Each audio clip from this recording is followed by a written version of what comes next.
हरे हरे कृष्णा कृष्णा कृष्णा हरे हरे। बोला हरे कृष्णा कृष्णा कृष्णा हरे हरे हरे राम राम राम हरे हरे हरे कृष्णा कृष्णा कृष्णा हरे हरे।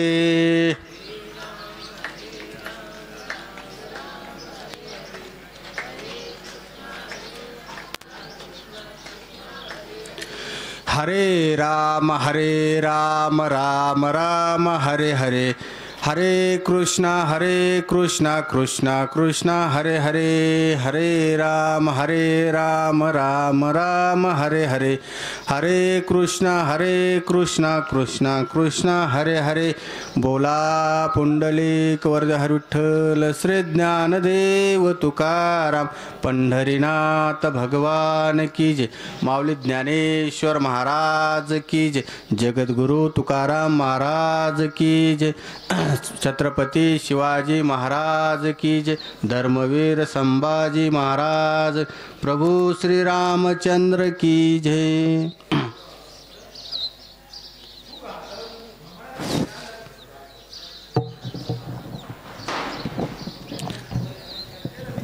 सकळ तीर्थाची धुरे जे का माता पितरे तया सेवेसे कीर शरीरे लोन कीजे। जयांचे केलिया स्मरण होय सकळ विद्येंचे अधिकरण तेची वंदू श्री चरण श्री गुरूंचे ते नमस्कारून आता।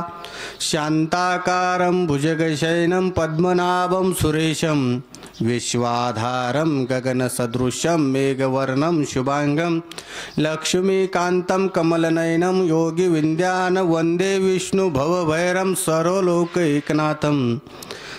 पांडुरंगा करू प्रथम नमन दुसरे चरण संतांचिया त्यांच्या कृपादाने कथेचा विस्तारू बाबाजी सद्गुरुदास तुका।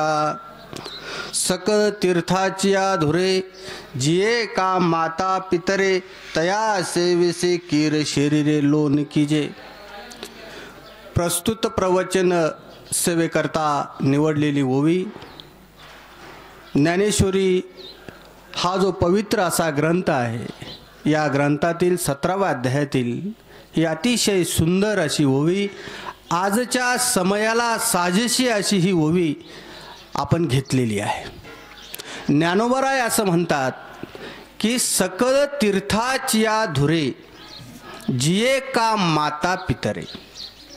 ज्ञानोबरायांचं म्हणणं असं आहे की या मृत्यू लोकामध्ये नव्हे, या पृथ्वी लोकावर किंवा या पृथ्वीवर जितके पण तीर्थ आहेत त्या तीर्थांपेक्षा तिकडे जाण्याची गरज नाही असं कोण म्हणतं? ज्ञानोबराय म्हणतात का सकळ तीर्थाची धुरे जिये का माता पितरे। तिकडे जाण्याची गरज नाही तुम्हाला। तिकडे जे तुम्हाला पुण्य मिळणार आहे ना तेवढं पुण्य कुठं मिळणार आहे? आई वडिलांच्या शरीरा म्हणजे पायाजवळ तुम्हाला मिळणार आहे। फक्त तुम्ही काय केलं पाहिजे? आई वडिलांची सेवा केली पाहिजे। त्याच्यानंतर तया सेवेसी कीर शरीरे लोन कीजे। तुम्ही त्यांचे उपकार फेडू शकत नाही। फेडू शकता का तुम्ही? मी फेडू शकतो का? अजिबात नाही। मग कितीही काही केलं, शरीराचे तुम्ही कातडी काढून टाकली आणि चप्पल जरी शिवली तरी उपकार फिटणार नाही। यांचं कोण म्हणतं? असं ज्ञानोबराय म्हणतात। तुकाराम महाराजांचा याचा सहजेचा एक अभंग रचलेला आहे महाराजांनी। माय बापे केवळ काशी तेने न जावे तीर्थासी। बरोबर आहे की नाही? मग तुकाराम महाराज असं म्हणत असतील, ज्ञानोबराय असं म्हणत असतील की बाबा ओ या जगात या मृत्यू लोकामध्ये जे तीर्थ आहेत इथं जाण्याची तुम्हाला गरज नाही। तुम्ही कुठं गेले पाहिजे? आई वडिलांच्या चरणाजवळ गेले पाहिजे असा या ओवीचा अर्थ आहे। या ओवीवर विवेचन करण्याआधी आपण थोडा परिहार देणं हे वक्त्याचंही काम आहे। तसं कशा निमित्तानं प्रवचन आहे हे सगळ्या पाहुण्यांना माहिती आहे, बरोबर आहे की नाही? पण संप्रदायाचा असा नियम आहे की वक्त्यानं ते सांगितलं पाहिजे की वैकुंठवासी दगू कारभारी जाधव यांना जाऊन या कुटुंबातून बरोबर आज 1 वर्ष पूर्ण झालं आणि त्यांच्या पाठीमागचा जो परिवार आहे त्या परिवारानं हे वर्ष श्राद्धाचं प्रवचन अतिशय नियोजनबद्ध चांगल्या पद्धतीनं मोठ्या आनंदानं उत्साहानं, कारण हा सोहळासुद्धा आनंदाचा सोहळा असतो, लक्षात घ्या. आपल्याला दुःख झालं असेल हे त्रिकालबाधी सत्य आहे, पण संत असं म्हणतात या मृत्यूलोकात जन्माला आल्यानंतर 2 सोहळे होतात. बरोबर आहे की नाही? 2 सोहळे होतात की नाही? तर ते कोणते 2 सोहळे? एक सोहळा जन्माचा. मला तुम्ही सांगा ना, जन्माचा सोहळा तुम्ही किती आनंदानं करता? तो एखाद्याला 10 वर्षानंतर मुलं होऊ द्या, हत्तीवरून मिरवणूक निघते की नाही? त्या मुलाची, त्या बाळाची. आपल्या घरात एखादं बालक जन्माला येऊ द्या, अख्ख्या गावाला, अख्ख्या नातेवाईकांना त्या मिनिटाला 2 मिनिटाच्या आत फोन लावले जातात की आमच्या घरामध्ये अमुक अमुक बा जन्माला आलं, मुलगी आली. म्हणजे हा किती आनंदाचा सोहळा आहे. संत असं म्हणतात तो जसा आनंदाचा सोहळा तुम्ही करतात ना, तसा हा सुद्धा काय आहे? आनंदाचा सोहळा आहे. फक्त तो आनंदाचा सोहळा करण्यावर आपल्यावर. अलीकडच्या या विज्ञान युगामध्ये लोक आता हे सुद्धा करणार नाहीत. प्रवचन नाही, कीर्तन नाही, दशक्रिया नाही, पंचक्रियाने. काही लोकांनी त्यांच्या सोयीनं आता काही तर 3.5 दिवसातच आवरून घेतात. वेळ नाही म्हणतो आम्हाला. काही दशक्रियाऐवजी तुमच्याकडे अजून बरं आहे, काही झालं तरी दशक्रियाच करतात. तर आमच्याकडे तसं नाही. वेळ असली तर पाहू, दशक्रियेच्या पुढे जाऊ, नाही तर मग घेऊ पंचक्रिया उरकून. बरं असं बी नाही का बाबा, वेळ किती? अजिबात नाही. आतापर्यंत आमचं प्रवचन संपलं असतं. शास्त्राचं मी या परिसराला मानतो का? कारण तुम्ही लोक शास्त्राला धरून चालणारे लोक आहात, लक्षात घ्या. दशक्रिया ही अति सकाळी लवकर झाली पाहिजे. तुमच्याकडं होते, आमच्याकडं दशक्रिया राहावं काय की वर्ष श्राद्ध राहावं काय, 10च्या आत आमच्याकडचं सगळं मिटून जातं. पण वर्ष श्राद्ध आपण असं करतो बरोबर 12 वाजता सूर्यास्त जेव्हा मध्यान्ह येतो तेव्हा प्रभू रामचंद्रांनी सुद्धा वडिलांचं काय केलं होतं? वर्ष श्राद्ध केलं होतं. बरोबर मध्यान्ह येते तो दिवस आला पाहिजे. पण आता ते शास्त्र पाळेल कोण? बरोबर आहे की?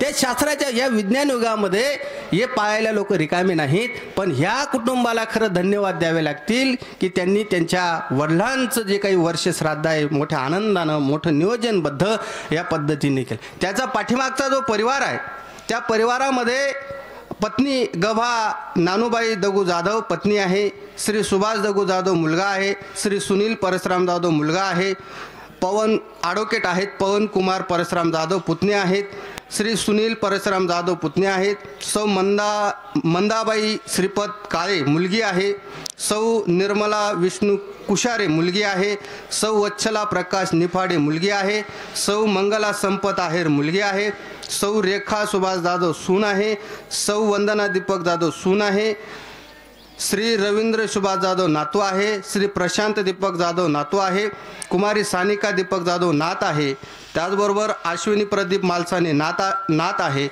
सौ स्वाती रवींद्र जाधव नातसून आहे, कुमारी ईश्वरी रवींद्र जाधव पंथी आहे. हा समस्त जाधव परिवार हा त्या बाबांच्या पाठीमागचा परिवार आहे. आणि ह्या परिवारानं ठरवलं असेल, मला जवळपास 1 महिन्यापूर्वीच तारीख त्यांनी दिली होती की सर तुम्हाला आमच्या आजोबांच्या वर्षश्राद्धानिमित्तानं प्रवचनाची तारीख शिल्लक आहे का? मी पाहून घेतलं, कालही मी थोडं लांब होतो, पण मग तुमच्याकडचं दशक्रिया राहिली असती तर मी नाकारली असती, कारण एवढ्या सकाळी येणं काही बरोबर नाही. मी आलो बी नसतो. पण वर्षश्राद्धाचं मला माहिती होतं बरोबर 10:30च्या पुढंच इथं सुरू होईल, काही अडचण नाही, म्हणून मी ती तारीख घेतली आणि तुमच्या सगळ्या माय बापांचं दर्शन झालं. नवे ह्या गावाची परंपरा अशी आहे की वामानंद महाराजांची दिंडी इथं मुक्कामाला राहते. बरोबर आहे ना? ह्याच गावामध्ये म्हणजे पवित्र असं हे गाव आहे. मलाही आनंद झाला त्या दिंडीमध्ये चालत असताना 2दा मी इथं मुक्कामाला राहिलो आहे, म्हणून मी काही लगेच काही नाकारलं नाही. चला ठीक आहे, बाबांची दिंडी जाते आणि आपण त्या गावात गेलो पाहिजे, त्याही उद्देशानं ही तारीख मला मिळाली. आणि हा सगळा परिवार हा सगळं नातं गोतो इथं आलेले क्षेत्र अनेक असतील, कोणी शिक्षण क्षेत्रातले असतील, राजकीय क्षेत्रातले असतील, जे काय असतील ते. हा सगळा काय सांगितलं तुम्हाला, परिहार सांगितला. आता आपण मूळ आपल्या विषयाकडे जाऊ. मला बरोबर 1 तास आपल्याला मिळणार आहे, मी 1 तास बोलणार आहे. पाठीमागं जे बसलेत कृपया त्यांनी पुढे येऊन बसा, ऐकायला येत असेल तर, कारण हे प्रवचन जीवनाचं सत्य सांगणारं प्रवचन आहे. 1 तास आहे. कीर्तन राहिलं असतं तर कदाचित आपण म्हटलं असतो, तिकडं कीर्तनाची भाषा वेगळी असते, पण दशक्रिया असेल, वर्षश्राद्ध असेल, हे जीवनाचं तत्वज्ञान सांगणारं प्रवचन आहे. लक्षात घ्या. 1 तास कानानं ऐका, श्रवण करा, निश्चित बदल होईल हा माझा विश्वास आहे. या प्रवचनामध्ये ज्ञानोबराय असं म्हणतात, जी ओवी आपण घेतली, सकळ तीर्थाची धुरे जे का माता पितरे. बाबांनो, सज्जन हो, या मृत्यू लोकांमध्ये तीर्थ आहे, त्याच्यात जाण्याच्या भानगडीत पडू नका. तुम्ही आईवडिलांच्या पायाजवळ बसा, त्यांची सेवा करा. तुम्हाला एक दिवस भगवंत तुम्हाला सुद्धा काय देईन, एक दर्शन देईल. याचं उदाहरण आहे ना, याचं उदाहरण आहे. पण ज्या महाराष्ट्राचं आराध्य दैवत, वारकरी संप्रदायाचं आराध्य दैवत आलं कशाला हो? मला सांगा, एखाद्या ब्रह्मचार्यानं तपश्चर्या केली म्हणून आलं का? योग्यानं तपश्चर्या केली म्हणून आलं का? तुम्ही माझ्यापेक्षा ज्ञानानं, या परिसरातले लोक फार अध्यात्माच्या दृष्टिकोनानं खूप पुढे गेले लोक आहेत. तुमच्या समोर एक बालक आहे असं म्हणा, पण उदाहरण असं आहे, वारकरी संप्रदायाचं आराध्य दैवत जे इथं प्रगट झालं या महाराष्ट्रामध्ये, ते का आलं? कशासाठी आलं? योग्याने तपश्चर्या केली होती का? नाही. पुंडलिकानं तपश्चर्या केली होती. पुंडलिक काय करत होता? पहिला पुंडलिक नाही बरं का, म्हणजे पुंडलिकाचे सुद्धा 2 भाग आहेत. आता अनेक पुंडलिक जन्माला आलेत समाजामध्ये. पहिले, दुसरे नाही बरं का, दुसऱ्या भागातले नाही, पहिल्या भागातले बरेच पुंडलिक या समाजामध्ये जन्माला आहेत. काय, कोणता पुंडलिक? पहिला, आईबापाला शिव्या द्यायच्या, आईबापाला मारायचं, हा पहिला पुंडलिक. म्हणजे ते गाणं सुद्धा रचलं होतं बघा, एक, बायको खांद्यावरी आईबाबाच्या गळ्याला दोरी, पुंडलिक काशी यात्रा करी. म्हणजे आईबापाच्या गळ्याला कोण दोरी बांधली? पुंडलिकानं, पहिल्या पुंडलिकानं. आणि आज समाजात असे पुंडलिक बरेच जन्माला आलेत, लक्षात घ्या. पण दुसरा जो पार्ट आहे पुंडलिकाचा, ज्या वेळेला पुंडलिक कुकुटमुनींच्या आश्रमाजवळ गेला, आणि कुकुटमुनींच्या आश्रमाजवळ गेल्यानंतर का गेला? की बायकोला तहान लागली म्हणून पाणी आणण्यासाठी पुंडलिक गेले. आणि पुंडलिक गेल्यानंतर तिथं त्या कुकुटमुनींनी मधूनच आवाज दिला, मध्ये येऊ नको, आवाज सुद्धा देऊ नको, काही संबंध नाही. का? कारण कुकुटमुनी सुद्धा कोणाची सेवा करत होते? आई वडिलांची सेवा करत होते. आणि पुंडलिकाला विचार केला, अरे मी तर अजूनही मध्ये गेलो नाही, काही नाही, तरी या माणसानं कसं ओळखलं आपल्याला? आणि तिथं ज्या 3 स्त्रिया गेल्या, को सरस्वती, बरोबर आहे की नाही, लक्ष्मी, या काया कुट्ट स्त्रिया तिथं गेल्या. आणि तिकून आल्यानंतर अतिशय सुंदर होऊन आल्या. पुंडलिक चकित झाला, अरे असं काय झालं बुवा? मग त्या कुकुटमुनींनी सांगितलं, अरे पुंडलिका, या भानगडीत तू पडू नको, तू काय कर, तुझ्या आई वडिलांची सेवा कर. एक दिवस या जगताचा जगज्जेता असेल, पांडुरंग परमात्मा असेल, देव असेल, तुला दर्शन दिल्याशिवाय राहणार नाही. आणि पुंडलिकाचा बदल झाला. म्हणजे पुंडलिक बदलला. आपल्याकडे 2 उदाहरणं आहेत. संतांच्या संगतीत गेल्यानंतर कोणताच माणूस वाया गेला नाही, भले तो श्रीमंत झाला नसेल, काय श्रीमंत नसेल झाला, पण समाधानी झाल्याशिवाय राहिला नाही. लक्षात घ्या. 2 उदाहरणं आहेत. एक मी तुम्हाला पुंडलिकाचं सांगितलं, आणि दुसरं वाल्ह्या कोळीचं रामायणात आलं. लक्षात घ्या. वाल्ह्या कोळीचं उदाहरण काय आहे? वाल्ह्या कोळी रोज लोकांना मारत होता, पण नारदाच्या संगतीत आला, संतांच्या संगतीत आला. काय झालं? वाल्याचा वाल्मिक झाला. नुसता वाल्मिक झाला नाही, तर रामायण घडण्याच्या आधी लिहिलं. आणि नुसतं लिहिलं नाही, जगाच्या बापाला तसं वागावं लागलं. लक्षात घ्या. ही कोणाची संगत झाल्यामुळं? संतांची संगत झाल्यामुळं. आणि म्हणून या कुकुट मुनींच्या संगतीमध्ये पुंडलिक गेला. थोड्या का वेळेना, थोड्या बा देवाचे द्वारी उभा क्षण भरी तेने मुक्तिचारी साधियल्या. हरिमुखे म्हणा, हरिमुखे म्हणा, पुण्याची गणना कोण. किती संगत? अगदी थोडी संगत, पण पुंडलिक बदलला, आई वडिलांची सेवा करायला लागला. आणि इथं या वारकरी संप्रदायाचं दैवत प्रगट झालं. आजही ते उभं आहे. युगे 28 विठेवरी उभा, असं आरतीमध्ये आलेलं आहे. हे कोणाच शक्य झालं? आई वडिलांची सेवा केल्यामुळे झालं, लक्षात घ्या. आणि म्हणून ज्ञानोबारायांचं म्हणणं आहे, सकळ तीर्थाची आधुरे जे का माता पित्रे. बाबांनो, काही गरज नाही कुठं जायला. आपले लोक काशीला जातात हो. आता बरेच लोक, सुशिक्षित लोक बरेच काशीला जातात. पैसा जास्त झाला चालत काशीला, पर्यटन म्हणून जातात. ते काशीला गेले का घरी येऊन गावात सांगतात, आम्ही कधी काशीला गेलो होतो बाबा. आणि त्यांचे आई वडील वृद्ध आश्रमात आहेत. आणि खोटं सांगू का, म्हणजे मी जरी पेशानं प्राध्यापक असलो, पण काही लोक असे आहेत ज्यांना जास्त पगार आहेत ना बाबा, ते जास्त हरामखोर निघाले, लक्षात घ्या. ते जास्त हरामी आहेत. त्यांचे आई वडील कुठे आहेत? काही म्हटलो, सगळे नाही, काही थोडे बरे आहेत. पण अजून तरी शेतकऱ्यांना आपले आई वडील काही, ते भले शिव्या देत असतील घरात, नातू नाही सांभाळले तर भले शिव्या देतील, पण निदान त्यांच्या आई वडिलांची अंत यात्रा तरी ते घरी काढतील. पण हे हरामी असे आहेत की ते वृद्ध आश्रमवाल्याला सांगतात की बाबा हे तुला लाख काय 2 लाख घेऊन टाक बाबा, त्यांची अंतविधी काय, तुझं पंचक्रिया कर नाही तर दशक्रिया कर, आम्हाला तिकडे येण्यासाठी वेळ नाही, असं म्हणणारे लोक आहेत या इथं या समाजा मूर्ती लोकांमध्ये. जिथं ज्या हिंदू धर्मामध्ये आई वडिलांना देवा समान मानलं गेलं, लक्षात घ्या. अजून मुसलमानाचं एकही माणूस वृद्धाश्रमात नाही, लक्षात राहू द्या. आपली गीता सांगते, आपली ज्ञानेश्वरी सांगते, देवाला तुमच्या घरात येण्यासाठी वेळ नाही, म्हणून देवा समान 2 पात्र उभे केले. कोणते? आई आणि वडील. आणि ह्या लोकांनी पैसा जास्त झाला म्हणून वृद्ध आश्रमात पाठवून दिले, लक्षात घ्या. तुमच्या समोर मी 2 उदाहरणं ठेवणार आहे. एक उदाहरण 4 दिवसापूर्वी घडलेलं आहे, त्याला मी स्वतः साक्षीदार आहे. आणि एक उदाहरण म्हणजे त्या कोरोनातलं आहे, त्याला सुद्धा मी साक्षीदार आहे. या 4 दिवसातलं उदाहरण असं आहे, बाबा तुमच्याकडं जमीन असेल तुमच्या नावावर तर निदान एखादं तुकडं तरी तुमच्या नावावर राहू द्या. ते कोणत्या पोराच्या नावावर करू नका. 4 दिवसापूर्वी मी एका अंत्यविधीला गेलो. अंत्यविधी गावात 1.5 किलोमीटर. अंत्यविधी किती किलोमीटर? 1.5 किलोमीटर. मी पोचलो 4 वाजता, अंत्यविधी आहे. गेलो घरी. पोरांनो म्हटलं, तिथं चर्चा पाहिली. त्यांना म्हटलं, अरे सगळे वावरं जर रिकामे आहेत, इथं जर अजून 2-4 महिने 2 महिने तरी, आता उळे सरल्यामुळं, उळे नाच झाल्यामुळं 2 महिन्यातच कांदे लावून येतील त्या वावरांमध्ये, मकईचे वावर येते. मग बाबाची अंत्यविधी इथं का नाही केली बाबा?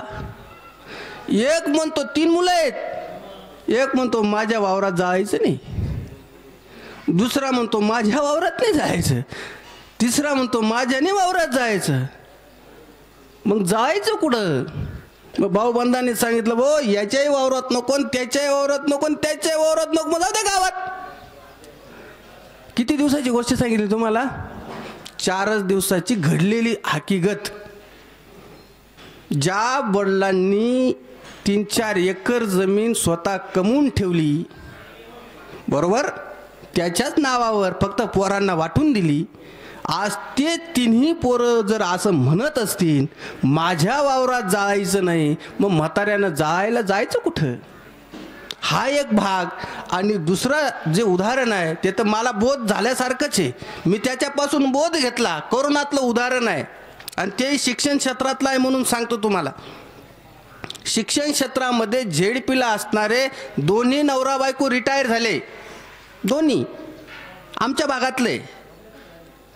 आणि रिटायर झाल्यामुळं संध्याकाळी रोज फिरायला बघायला जायचे. ते म्हणले हिला 40,000 पेन्शन मिळते, मला 40-42,000 पेन्शन मिळते. आपल्याला आजार आहेत तरी किती, BP शुगर थोडेफार. मग आता 80,000 काय करायचे आपल्याला, आणि मागचा जो बॅलन्स आहे तर इन्कम टॅक्स भरावा लागतो. त्याच्यापेक्षा, आणि त्याला 2 मुलं आणि 1 मुलगी आहे. एक मुलगा माझ्यासारखा शिक्षक आहे जिल्हा परिषदेला, आणि एक IT इंजिनियर आहे, आणि एक मुलगी साऊथ आफ्रिकेत राहते. या शिक्षकेने दोन्ही नवरा बायकोनी दोन्ही मुलं आणि एक मुलगी वेल सेटल केले की नाही. त्यांना बंगले घेऊन दिले, शिकवलं, सगळं केलं, आणि शेवटच्या टप्प्यातले होते पैसे 1.5-2 कोटी रुपये. म्हणून आता ते इन्कम टॅक्स जातो, म्हणून आईवडिलांची इच्छा असते की बाबा हे पोरांना वाटून देऊ. जगातले असे 2च पात्र आहेत जे मुलांचं कल्याण व्हावं असं वाटत असेल. आता तुम्ही मी ही धडपड करतोय कोणासाठी सांगा ना, तुम्ही कोणासाठी करतात? तुम्ही स्वतःसाठी करतायत का? अजिबात नाही, आपल्या पोरांसाठी. आता मी पगार कमवतो तरी मी धावपळ करतोच की नाही, हे कोणासाठी? मागच्या पोरासाठीच ना, जो काय कोणी असेल त्याच्यासाठीच ना. ते सगळं त्यांनी विचार केला की आता आपण या पोराला देऊन टाकू. आई म्हटली अरे मुलीला पण समान हिस्सा द्या. बरोबर आहे की, मुलांना समान हिस्साने. आईबापाकडे काही तसा भेदभाव नसतो, उलट बाप मुलीवर जास्त प्रेम करतो मुलापेक्षा. बापानं सांगितलं, आईनं सांगितलं, ठीक आहे ती नाही जरी आली पण तिच्या हिश्श्याचे पैसे आपण काय करू, बाजूला काढून ठेवू. आणि या दोन्ही पोरांना बोलवलं आणि 1.5-2 कोटी रुपये वाटून दिले. आता यांना काय माहिती पुढं कोरोना येणार आहे, आता उद्या काय होणार आहे माहिती कोणाला? कोणालाच माहीत नाही. 6-7 महिने उलटून गेले, कोरोनासारखा आजार आला. पहिल्या लाटेमध्ये हे जोडपं पॉझिटिव्ह झालं नाही, पण दुसऱ्या लाटेमध्ये नक्कीच हे जोडपं पॉझिटिव्ह झालं, लक्षात घ्या. आणि डॉक्टर, आता तेव्हा कसं होतं, डॉक्टरांना डायरेक्ट घरोघर जाऊन चेक करायचं होतं. डॉक्टर घरोघर गेले आणि त्या जोडप्याचं सॅम्पल घेतलं आणि दोन्ही नवरा बायको पॉझिटिव्ह आले. आता ते पॉझिटिव्ह आल्यामुळे घाबरले बिचारे. आता त्यांचा आधार कोण? पोरच. 2 पब्रकाचे काय दुबळे होते का? प्रत्येकाला पगार लाखाच्या पुढचाच ना.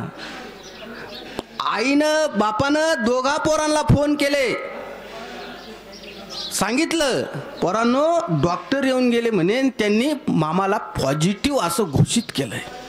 आता काय करा? अहो ते पोरांचे लाईट लागले. त्यांना काय सांगितलं, आम्हाला वेळ नाही म्हणतात.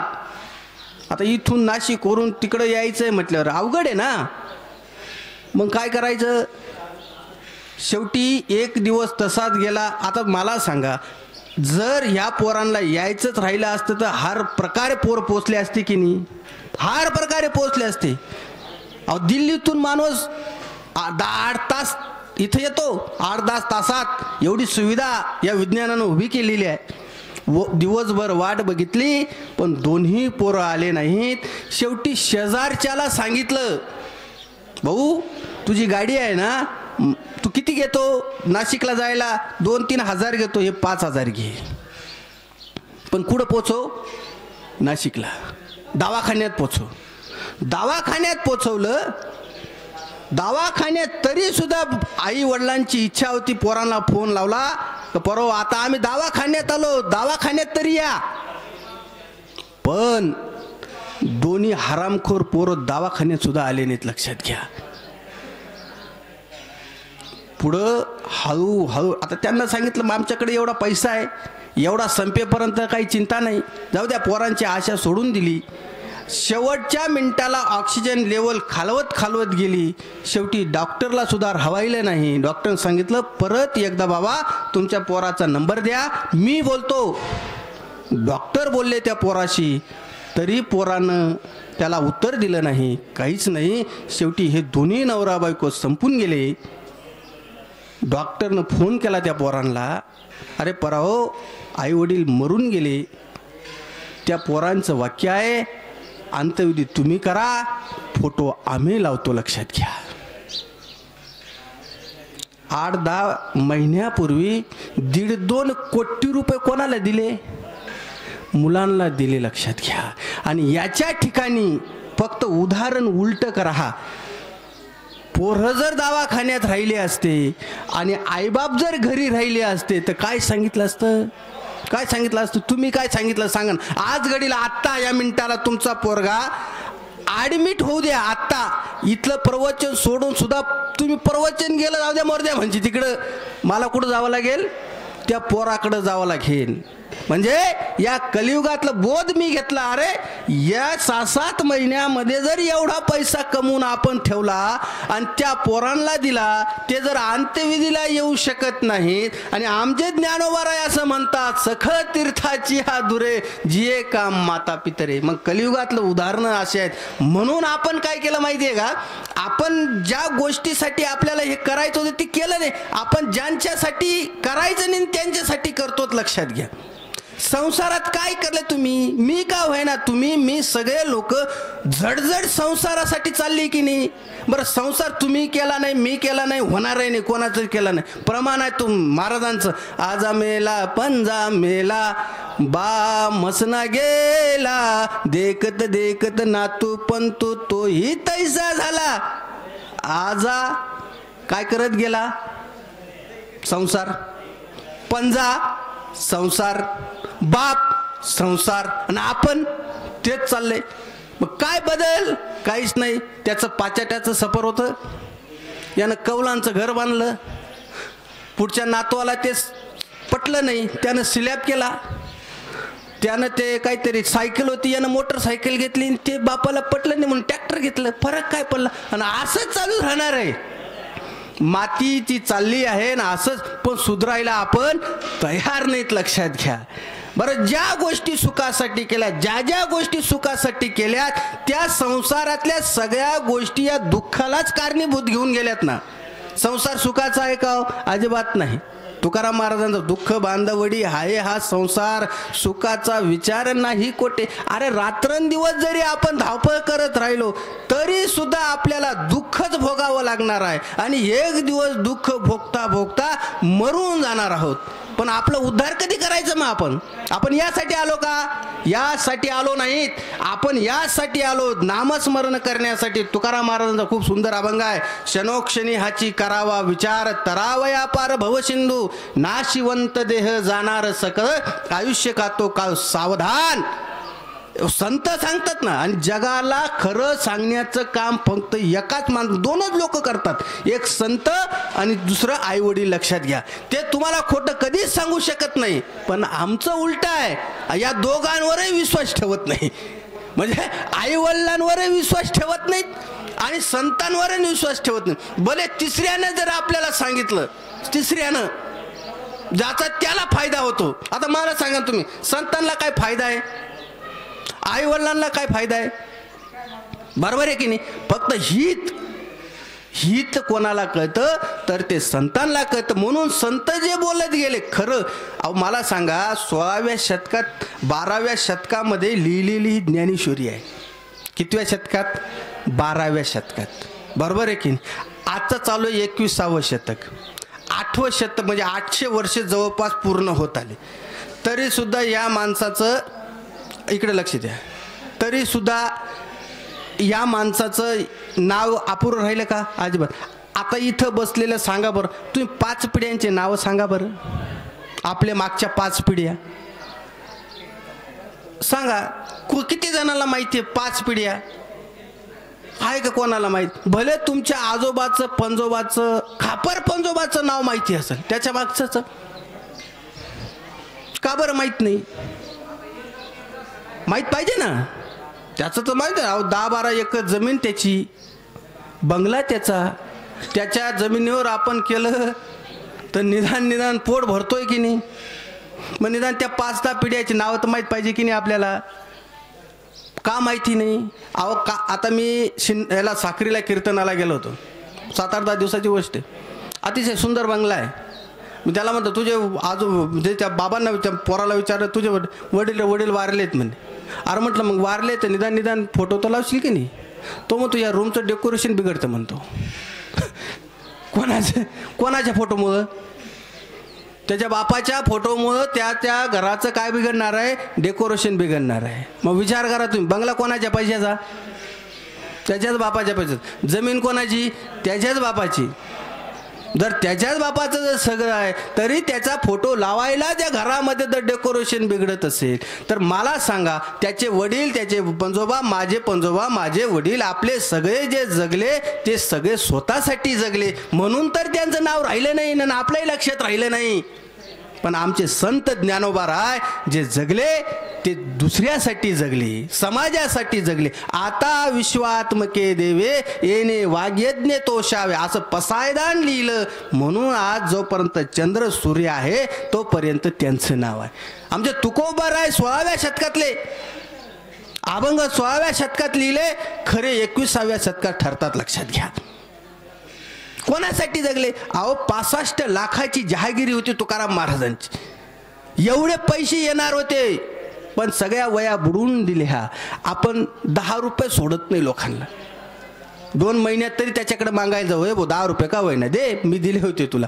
आणि तुकोबा रायांनी 65 लाखाची जी संपत्ती होती तो हिशोब केला आणि सगळ्या त्या इंद्रायणीच्या डोहामध्ये बुडवून टाकला. लक्षात घ्या. म्हणूनच ते जगले, ते समाजासाठी जगले. आपण जगलो ते आपल्या पोरांसाठी. म्हणून लोक समाज त्यांचं नाव घेतात आणि आपले पोरं आपल्याला वृद्धाश्रमात टाकतात. लक्षात घ्या. महाराष्ट्राचं आराध्य दैवत छत्रपती शिवाजी महाराज 50च वर्ष जगले, बरोबर की नाही? राजाचं पोरग होतं ना, मग किती जगलं, काय केलं पाहिजे? त्यानं काय या भानगडीत पडला असता? केलं असतं का? नाही केलं असतं. आनंदात जीवन जगलं. पण सह्याद्रीच्या डोंगर रांगांमध्ये तलवार घेऊन घोड्यावर बसून माणसानं कोणासाठी? त्याच्यासाठी का? नाही. कोणासाठी? समाजासाठी. समाजासाठी माणूस जगला. जगत असताना आज कमी मंदिरं जरी असले तरी प्रत्येकाच्या हृदयामध्ये स्वतःचं काय आहे? मंदिर आहे. लक्षात घ्या. का बरं? ते समाजासाठी कमी वयात जगले. अहो ज्ञानोबा रायांची 22व्या वर्षी समाधी घेतली या माणसानं. वय वर्ष 22. 16व्या वर्षी एवढा मोठा आघात असा ज्ञानेश्वरीचा ग्रंथ लिहिला. 16व्या वर्ष होत. आता 16व्या वर्षाचं पोरग करतं तरी काय हो? सांगा ना तुम्ही. मोबाईलमध्ये PUBG खेळतं, त्याला जेवता सुद्धा येत नाही. आई अजून 16व्या वर्षामध्ये त्याला भाकर खायला घालते. मग मला हेच सांगायचं होतं की हे जे लोक जगतात, हे जे लोक जगले, हे काय यांचं नाव मोठं आहे. मी मराठा विद्या प्रसारक संस्थेमध्ये काम करतो. आमचे सगळे कर्मवीर जे जगलेत, सगळेच कर्मवीर जे काही ही महाविद्यालय शाळा हे जे उभे केलेत या लोकांनी, कोणासाठी उभे केले त्यांनी? आज बहुजनातला जो काही भाग असेल, बहुजनातले पोरं शाळेत जायला लागले म्हणून तर संस्था उभी राहील, म्हणून ते शिकायला लागले ते पोरं. आज त्या तिथले पोरं वकील झाले, कलेक्टर झाले, कोणी परदेशात गेले. हे कोणामुळे? त्या कर्मवीरांमुळे गेलेत. म्हणून जोपर्यंत चंद्र सूर्य आहे तोपर्यंत या कर्मवीरांचंही नाव राहणार आहे. का बरं? ते समाजासाठी जगले ना. मग मला हेच महत्त्वाचं सांगायचं आहे. कमी वयामध्ये स्वामी विवेकानंदांचं उदाहरण मी दादांनीच माझी शूटिंग केली होती. एकच वाक्य दादा 10,000 लोकांनी पाहिलं. लक्षात घ्या. 10,000 लोकांनी. का? कारण मी असं म्हटलं होतं स्वामी विवेकानंद 39व्या वर्षी जगले पण असं काम करून गेले की आज जगामध्ये त्यांचं नाव आहे. विचार करा तुम्ही. का नाव राहिलं? आपले लोक नाव का घेत नाही? याला कारण असे आहेत की आपण जगत चाललो या संसारामध्ये, या संसारासाठी. पण याचा फायदा आहे काही? अजिबात नाही. संसाराला फळ नाही, फूल नाही, काहीच नाही. मग संसारातले जे दुःख भोगायचे आहेत, ज्या गोष्टी सुखासाठी उभ्या केल्यात आपण, त्या सगळ्या दुःखाला कारणीभूत झाल्यात. प्रपंच भयानक. नाथ महाराजांचं खूप सुंदर प्रमाण आहे. नाही रे नाही कुणाचे कुणी, अंती जाशील एकल्याच प्राण्या माझे म्हणून. बहीण कुणाची, भाऊ कुणाचा, कोण कुणाचे सगळे सोय रे. कोण कोणाचा आहे? तुमचं माझं कोण आहे? आता इथं बसलेले सगळ्यांनी माझं प्रवचन संपू द्या आणि फोन लावा एखाद्या नातेवाईकाला, ज्याला द्यायचे ऐपत आहे त्याच्याकडेच मागा. 10 लाख रुपये लागतात बाबा, संध्याकाळी पोराला भरायचे आहेत. तो काय म्हणतो? 5-6 दिवसापूर्वी सांगितलं असतं तर दिली असती. हात द्यायची ऐपत आहे पण दिल का? अजिबात देणार नाही. या दिवाळीला निम्या बहिणी भावांच्याकडे गेल्याच नाही. का बरं? भावांचं तिचं जमत नाही. काही भाऊ बापाचे म्हणजे भावाच्या अंत्यविधीला गेले नाहीत. का? बापानं त्यांना 1 गुंठा जास्त दिली होती, याला दिली नाही म्हणून गेले नाहीत. लक्षात घ्या.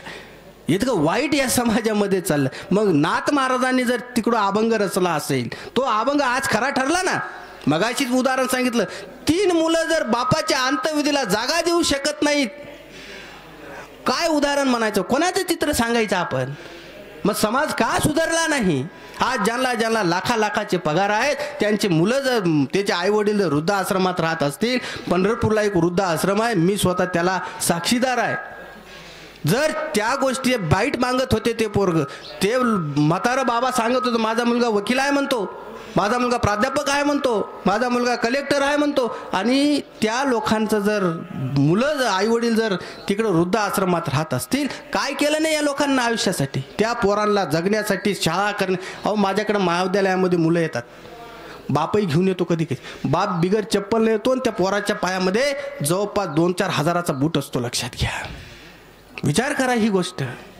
अशी जर परिस्थिती या समाजामध्ये असेल, आणि तेच पोरं पुढे जाऊन नोकरी करतात, आणि तेच त्यांना सांगतात आता मी कोणत्या तरी कलेक्टरचं वाचलं होतं मध्यंतरी, त्या कलेक्टरनं असा आदेश काढला होता की जे लोक नोकरी करतात त्यांचे जर आईबाप जर म्हातारे असतील, ते जर त्यांना सांभाळत नसतील, तर 40% रक्कम तिथून काढायची त्यांच्या पगारातून, आणि ती कुठं टाकायची, त्या आईवडिलांच्या खात्यावर टाकायची.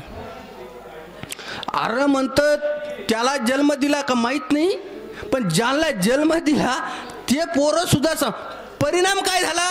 परिणाम असा झाला, बरेचसे नोकरीला असणारे पोरं गावाकडं आले. गावाकडं कशासाठी आले? ते कशासाठी आले की घरचा भाऊ असं म्हणत होता, याला 20 वर्ष हा गडी जसा गेला, परत यानं फिरून सुद्धा पाहिलं नाही. मग घरचा भाऊ जिवंत आहे का, आईबाप होते का नव्हते, का त्यांनी खाल्लं का नाही खाल्लं का, काही नाही बाबा. आणि अचानक एवढे लोक आले कसे बाबा, चालले कुठं? जो तो पण गाडी घेऊन गावात येतो, का रे आई कस काय बरं चाललंय का, बाबा कस काय बरं चाललंय, आणि बसा गाडीत, आणि कुठं चला शहरात. ते म्हणले अरे तू 10, 15, 20 वर्ष झाले आज तगायत आला नाही, किंवा आला बी असेल तरी आम्हाला कधी विचारलं नाही का बाबा तू कपडे आहेत का नाही आहेत का काय आहेत. आणि अचानक तुला सुदबुद्धी सुचली कशी? ती सुदबुद्धी त्याला नाही सुचली, सुदबुद्धी त्या कलेक्टरला सुचली. का? जर या म्हाताऱ्यांना जर महिन्याला जर 5,000 खर्च आहे, आणि लाखातून 5,000 जाणं बरोबर आहे का 40,000 जाणं बरोबर आहे? हो, व्यवहार काय कळतो आपल्याला? या म्हाताऱ्याला खर्च किती आहे?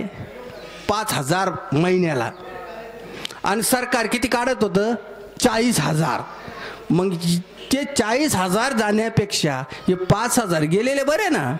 यांनी काय केलं? आपल्या आईवडील कुठे नेले? शहरांमध्ये. बरं, अलीकडच्या शहरांमध्ये ते इतकं वाईट आहे, ती सुनबाई त्या कुत्र्याला इतकी जीव लावते बाबा, आणि म्हातारा मला चहा सुद्धा पाजत नाही. आणि त्या कुत्र्याला फार हमाम लाव काय, आमकं लाव काय, फल 10 लाखाच्या गाडीत कुत्रं फिरून येतं, 10 लाखाच्या गाडीत. हे सांगितलं असेल एखाद्या कीर्तनकारानं तुम्हाला. खरी स्थिती आहे, खरी परिस्थिती आहे.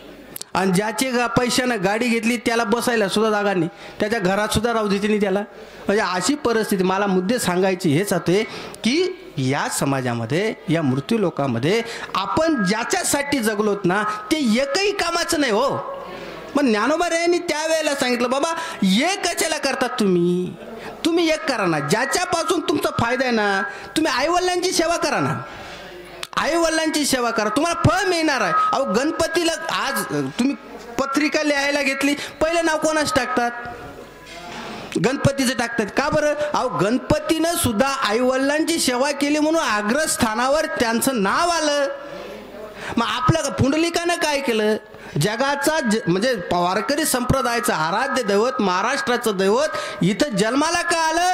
तर पुंडलिक रायाने केलेल्या आईवडिलांची सेवा म्हणूनच आले की नाही. मग एवढे जर उदाहरणं आपल्या समोर आहेत, तरी बी जर आपण सुधरत नसू, मग काय? आपलं कसं आहे, तुम्ही सांगते रहो हम सुनते रहेंगे.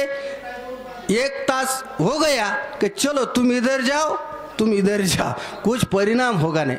परिणाम का होत नाही? कारण आपण या संसारामध्ये इतके गुंतून गेलो. आपण पोरांना, प्रत्येकाला, तुम्हाला, मला, सगळ्यांना असं वाटतं की आमचे पोरं कलेक्टर झाले पाहिजे, डॉक्टर झाले पाहिजे, म्हणजे प्रत्येकाला लाखाची नोकरी राहिली पाहिजे असं वाटतं. अरे हो, राहिली पाहिजे, सगळ्यांना वाटत असेल, पण एक गोष्ट करा ना, मग त्याला व्यावहारिक ज्ञान दिल्याबरोबर अध्यात्माचं पण ज्ञान द्या. त्याला सांगा अरे मी तुमचा बाप आहे, त्याला सांगा मी तुमची आई आहे. तुम्ही काय केलं, त्याच्या मागे एकच काडी लावली, काय बाबा तू कधी डॉक्टर झाला पाहिजे, तू कधी डॉक्टर झाला पाहिजे. अरे त्याला आधी चांगला माणूस घडू दे ना, चांगला. आज समाजामध्ये कोरोना काळामध्ये काही डॉक्टरांनी माणसं मारले हो. म्हणजे कोणी डॉक्टर असेल तर माफी मागतो, चांगले होते काही डॉक्टर, पण काहींनी निस्ते माणसं मारली. आजही घडीला तुम्ही बघा एखादा पोरगा आहे माणूस ॲडमिट करा, अहो एवढं बॉक्स भरून देतात ते औषध. अरे त्याचं शरीर पाहिलं एवढं त्याला एवढं बॉक्स देतात ते. काय दिवसातून काय एवढं बॉक्स लावतील का ते. एवढी समाजामधली परिस्थिती वाईट आहे. म्हणून पोरांना अध्यात्माचं ज्ञान द्या. अध्यात्माचं ज्ञान यासाठी द्या की त्याला कळन की आपला बाप आहे, आपली आई आहे, आपले नातेवाईक लोक आहेत. हे जर त्याला कळालं तर मग कुठंतरी आपला फायदा होईल. नाही तर मी मगासच उदाहरण सांगितलं, अजून थोडंसं बरं आहे. अजून आपल्या भारतातले लोक काही टक्के लोक फॉरेनमध्ये जातात. पुढच्या कालखंडामध्ये अजून जर वाढले ना ते पोरं इकडे येणारच नाहीत. लक्षात, आपल्या अंत्यविधी करायला सुद्धा लोक राहणार नाहीत. आजच लोक म्हणतात व्हिडिओ तयार करा. गावातले एखादा जर तिकडं असेल ना तो डायरेक्ट म्हणतो इथून व्हिडिओ पाठवा, आम्ही फोन पेनं पैसे पाठवून देतो. अशी जर अवस्था असेल, का परिस्थिती निर्माण होत गेली. एवढं सांगितलं संतांनी का बाबा सकळ तीर्थाची अधुरे जे का माता पितरे. तुम्ही आईवडिलांची सेवा करा. आईवडिलांची सेवा करत असताना गुरफटून कुठं संसारात राहू नका. लक्षात घ्या, संसारातले पात्र हे सगळे दुःखाला कारण. बायको केली आपण सुखासाठी केली, बरोबर आहे की काय परिणाम पडले. आता इथं बसणाऱ्यांना, आता माझंही लग्न झालं, मी जो बिगर लग्नाचं तो बरं होतं. आता रोज कटकटी सुरू आहेत. मी म्हणतो अरे कीर्तनाला जायचंय तिकडे, ती म्हणते काल जाते, काय गरज आहे. अरे त्यानं मोठं केलं आपल्याला, काचं काय उठलं. म्हणजे ज्या गोष्टीसाठी सुख कटकटीच, आमकं झालं नाही, फलनं झालं नाही, तमकं नाही, आमकं नाही. अरे म्हटलं केलं नसतं तर बरं झालं असतं, बरोबर आहे की. म्हणजे जी गोष्ट सुखासाठी केली ते दुःखाला कारणीभूत झाले. पोरं जन्माला घातले. आज समाजातले 80% आईबापांना असं वाटतं, आज माझं म्हणणं म्हणा किंवा नका म्हणू किंवा तुम्ही समाजात वावरतात ते असं म्हणत असतील बिचारे 80% लोक, वांज राहिली असती चालले असते, पण हे पोर नसते तर बरं झाले असते. राहूनही फायदा नाही, मग नसले तर काय फरक पडला नसता सांगा ना तुम्ही. आता मी तुम्हाला त्या शिक्षकेचं उदाहरण दिलं, काय 10-20 वर्ष लोक म्हटले नसते, पोरं झाले नाही म्हटले असते, आणि होते तर काय झालं, होते तरी ते आले नाही, आणि नसते तर काय फरक पडणार होता. कोणतरी अंत्यविधी केलीच असती ना. उलट ज्याला तेवढे दुसऱ्याला पैसे दिले असते ना त्यानं चांगली केली असती. लक्षात घ्या, त्याला आयुष्यभर उपकार राहिला असता का बाबा या म्हाताऱ्याने आम्हाला निदान 1.5-2 कोटी रुपये दिले, आपण चांगला यांचा अंत्यविधी करू, दशक्रिया करू, वर्ष श्राद्ध करू. पण ज्यांच्यासाठी कोटी रुपयाची संपत्ती मागं टाकून दिली ते लोक आले नाहीत. लक्षात घ्या. म्हणून हे संसारातलं उदाहरण, का सुखासाठी जे जे करत गेलो ते सगळे कारण दुःखाला कारणीभूत झाले. म्हणून हे संत फुकट सांगत नव्हते. लक्षात घ्या, की तुम्ही या संसारात राहा, जरूर राहा. पक्षी अंगणी उतरती ते का गुंतून या राहती, असे असावे संसारी. पक्षी येतात अंगणात, दाणे टाकतो, उडून जातात. ते का सगळं दाणे घेऊन जातात का, ते जाते बिचारी घेऊन. आपलं एक बंगला झाला का दुसरा बंगला कधी होईल, तिसरा बंगला कधी. काही लोक मरायच्या वेळेत असतात, मरायच्या वेळेत तरी सांगून जातात त्या पोराला, शेजारचा विकायला निघालं तर घेऊन टाक बघा. अरे तुला वर जागा मिळेल कोणती, मग तुझ्या त्या अंतवयाच्या काय मिळालं पाहिजे, याला कायच नाव आलं पाहिजे. तुमचा दिवस जर गोड झाला पाहिजे असं जर तुम्हाला वाटत असेल, काय झालं पाहिजे तुमच्या नामात, की तुमच्या तोंडामध्ये काय आलं पाहिजे, नामस्मरण आलं पाहिजे. बरोबर आहे की. याजसाठी केला होता अट्टहास, शेवटचा दिस गोड व्हावा, असं जर तुम्हाला वाटत असेल, मग आयुष्यभर आपण काय केलं पाहिजे, नामस्मरण केलं पाहिजे की नाही. काही लोक म्हणतात का बाबा आपलं अजून बरं आहे, नंतरच्या टप्प्यात घेऊ. नंतरच्या म्हणजे 50 वर्षानंतर. आता मला सांगा, तुम्ही मी उद्या सकाळी उठूच असं काही आहे का. कोणी वरबोट करा बरं, मी सकाळी उठणार आहे उद्या, आहे का. मला इथून नाशिकला जायचं आहे, कदाचित तुम्हाला संध्याकाळी निरोप येईन, काय हरिभक्त पारायण भगवान महाराज कनकापूरकर यांचा अंत्यविधी 8 वाजता आहे, आणि आता मी प्रवचन करतोय. इथं बसलेला एखादा व्यक्ती उद्या उठेलच, माखीला पंख पाखडायला जितका वेळ लागत नाही तितका वेळ मरणाला लागतो, लक्षात घ्या. ठेस लागली को म्हणतो माणूस मेला म्हणतो. का आता अहो आम्ही आत्ता 2 वाजता रात्री बोलत होतो फोनवर, सकाळी निरोपाला माणूस गेला. अशी अवस्था आहे. म्हणून या मृत्यू लोकामध्ये कोण कधी जाईल, फक्त एवढंच गोष्ट खरी आहे की ज्याला ज्याला जितकं जितकं आयुष्य मिळालंय ना त्याचं आयुष्याचं काय झालं पाहिजे, सोनं झालं पाहिजे.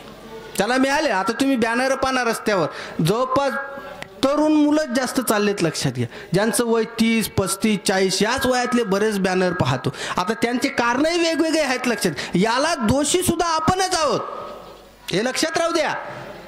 बाप म्हणजे वडील जे जे करती त्याचे नाव धर्म ठेविते असं प्रमाण मी मध्ये तरी वाचलं होतं, लक्षात घ्या. आपण जबाबदार आहोत काही गोष्टीला. आपला मुलगा, आता विचार करा, जर 25 वर्षाचा मुलाला जर खांदा जर बाप देत असेल आणि तो जर दारू पिऊन मरत असेल, काय वाईट आहे हो? हे कोणा सांगायचं समाजामध्ये? तो विषय आपला नाही, पण गणित या समाजात. काही काही पोरं गाड्या चालवतात भयानक. आता मी साखरीवरून येत होतो त्या दिवशी, मी ब्रेक थोडासा टच केला नसता तर बरं, नाही तर उडून दिला असता, लक्षात. एवढा गडी जोरात होता. आणि काय तो बी अडचणीत गेला असता, मी बी अडचणीत गेलो होतो. माझं काही दोषही नव्हता. म्हणजे फिट गडी दारू पेल, गाडीसुद्धा भानावर नाही, अशी अवस्था असेल. मग याला जबाबदार कोण? आणि आईवडिलांना माहिती असतं, लक्षात घ्या, की आपले पोरं कुठं कुठं चाललेत, काय करतात हे पोरं. आता आम्ही महाविद्यालयात काम करतो, भयानक परिस्थिती चालली. आम्ही महाविद्यालयात सगळ्यांना CCTV, कारण रोज रोज कटकटी करण्यात आता आम्ही विचारतो, CCTV लावून टाकले सगळे. हे भाऊ काय, तो म्हणतो सर माझी मुलगी, हे भाऊ ते बा CCTV पाहून घे, आली नाही कॉलेजला, तू तिकडे पाहून घे. कुठं तपास करू आम्ही, आणि आमचा काय तपास करा. हे अनेक परिस्थिती जे व्हायला, याला कारण सुद्धा आपण का, घरामध्ये हे मुलं कसे वागतात याची जबाबदारी सुद्धा आपली आहे. तुमचा वंशाचा दिवा जर नीट असेल तर संपत्ती कमवण्यात अर्थ आहे. पुण्याचं उदाहरण, ते एका पोरानं नातवानं गाडी ठोकून दिली, आज्याला बेड्या घालून घेऊन गेले, लक्षात घ्या. मग आपली म्हण आहे, आज्यानं कमवलं नातवानं घातलं, लक्षात घ्या. हे जबाबदारीनं मी बोलतो. कारण असं आहे की कोणासाठी करतो आपण, हे सगळे पोरांसाठी करतो. पण परिणाम कधी करण्यात वाईट नाही, आहे चांगलं, पण ते चांगले असले तर कमवण्यात अर्थ आहे. जर नसेल आपल्याला कळतं ठेवण्यात काही अर्थ नाही. पण संत असतील की आपला दिवस चांगला गेला पाहिजे, मग लक्षात राहू द्या, चांगला जर दिवस गेला असेल, आपला शेवट जर गोड व्हायचा असेल, तर आपण क्षणोक्षणाला काय केलं पाहिजे, नामस्मरण केलं पाहिजे. आई बापांचे गुणगान तर सगळे लोक गातात. आम्ही बी सुटलो नाहीत, लक्षात. आमचे कीर्तनकारांनी तर आता तर भलतं सुरू केलं असू. ते बिचारे घरी आईवडिलांची बोलते नाही, ते सांभाळते बी नाही, पण कीर्तनात उभा राहिला का तो पहिलं म्हणतो काय, आई माझी मायेचा सागर. बापावर तर असं बोलतो की बाबा बाबा असं पुसून रडून सांगतो जगाला, बाप ए यार तुझा बाप सांभाळा आधी, तो दुसरीकडे आहे. म्हणजे का लोकांवर परिणाम का होत नाही, याला कारण आहे. कारण बोले तैसा चाले त्याची वंदावे पाहिले. आम्ही समाज या लोकांना, मी तर नेहमी सांगतो, 3 लोकांना तर खूप चांगलं राहिलं पाहिजे. साधूनं साधूसारखं राहिलं पाहिजे, कारण समाज अनुकरण करत राहतो, लक्षात घ्या. शिक्षकानं शिक्षकासारखं राहिलं पाहिजे. शिक्षकानं का चांगलं राहिलं पाहिजे, का आचरण शुद्ध शिक्षक का असला पाहिजे, कारण सगळे विद्यार्थी त्याचं अनुकरण करतात. आणि तो जर बिघडला मग ते विद्यार्थी कुठं जातील, बरोबर. तसं साधूनं साधूसारखं राहिलं पाहिजे. कीर्तनकारानं, वारकरी संप्रदायातल्या कीर्तनकारांना सुद्धा त्याचे मर्यादा आखून दिले, त्यातच राहिलं पाहिजे. स्वामी म्हटले बोले जैसा चाले त्याची वंदावे पाऊले. मग बाबांचं तसं बघ, बाबांना आता वारकरी संप्रदायात बाबा वारकरीत कधी कधी काय होतं, 80-70-80 वर्ष लोक जगतात, मायकरी असतात, आणि अगदी शेवटच्या मिनिटाला ते म्हणतात पांढरे लिंबू घेऊन या म्हणतात. कधी शेवटच्या पांढरे लिंबू म्हणजे काय तुम्हाला कळालं ते कधी? अरे मग तुमची वासना अजून गेली नाही. अहो करोनाच्या कालखंडामध्ये तुमचं तर द्या सोडून, आमच्यासारख्या काही कीर्तनकारांनी माळा काढून टाकल्या, लक्षात घ्या. काय जगाला तत्वज्ञान सांगायचं आपण?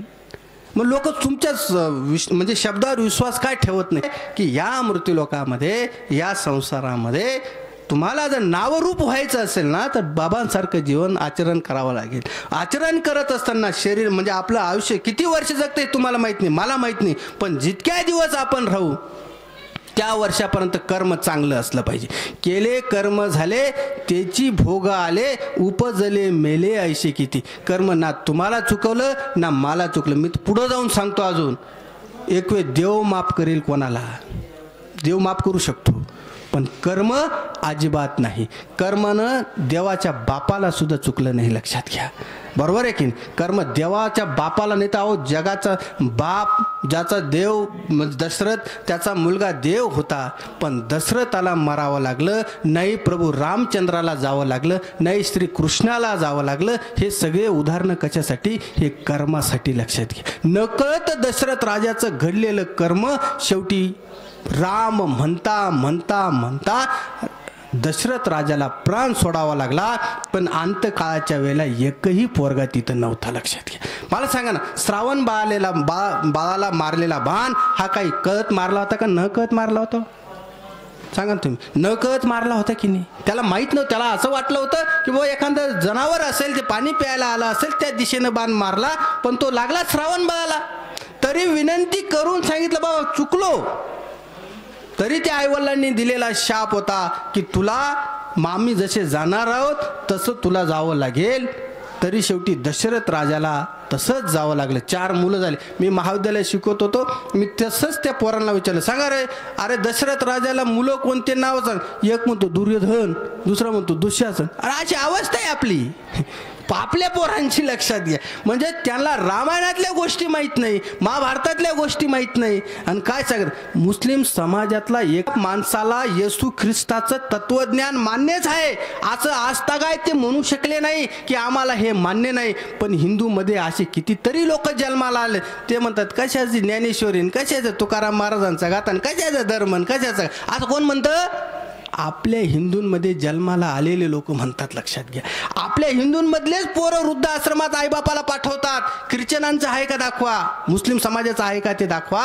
अजिबात नाही. मग कसं चालायचं? मग आपण ज्या गोष्टी करत चाललो ते कुठंतरी आता थांबवलं पाहिजे आणि नातवांना मंदिराकडे घेऊन गेले पाहिजे. नातवांना अध्यात्माचं ज्ञान दिलं पाहिजे. डॉक्टरचं निश्चित झाला पाहिजे, पण चांगला डॉक्टर होणं गरजेचं आहे, लक्षात घ्या. डिग्री डॉक्टर होणं गरजेचं आहे, चांगलंच. वकील होणं सुद्धा चांगलं आहे, पण चांगला वकील झाला पाहिजे. आज समाजाला गरज कशाची? प्राध्यापकाची गरज नाही आहे. अनेक लोक प्राध्यापक आहेत, पण चांगल्या प्राध्यापकाची गरज आहे. अनेक चांगल्या शेतकऱ्याची गरज आहे, चांगल्या वकिलाची गरज आहे, चांगल्या डॉक्टराची गरज आहे, चांगल्या इंजिनियरची गरज आहे. इंजिनियर पाहा तुम्ही, अहो रस्ता आत्ता बांधला, हो एखादा पूल आत्ता बांधलेला, तो उद्घाटन होण्याच्या आधी वाहून जातो. मग मला तर तो इंजिनियर काय कामाचा? इंजिनियर तो नाही पाहिजे, चांगला इंजिनियर असला पाहिजे, शिक्षक चांगला असला पाहिजे, समाजात साधू चांगला असला पाहिजे. यांची गरज आहे आज समाजाला. आईबाप चांगले, जगी ऐसा बाप व्हावा त्याचा वंश मुक्तीस जावा, असं प्रमाण आहे ना. मग बाप सुद्धा कसा असला पाहिजे? बाप सुद्धा चांगला असला पाहिजे. जसं बाबांचं आज त्यांचं घराणं अख्खं माळकरी घराणं आहे. का असं झालं? समाजामध्ये आदर्श, आज या गावामध्ये जे काही आदर्श कुटुंब असतील 10, 20, 25, या कुटुंबाचं सुद्धा गावामध्ये एक आदर्श कुटुंब म्हणून नाव लौकिक आहे, लक्षात घ्या.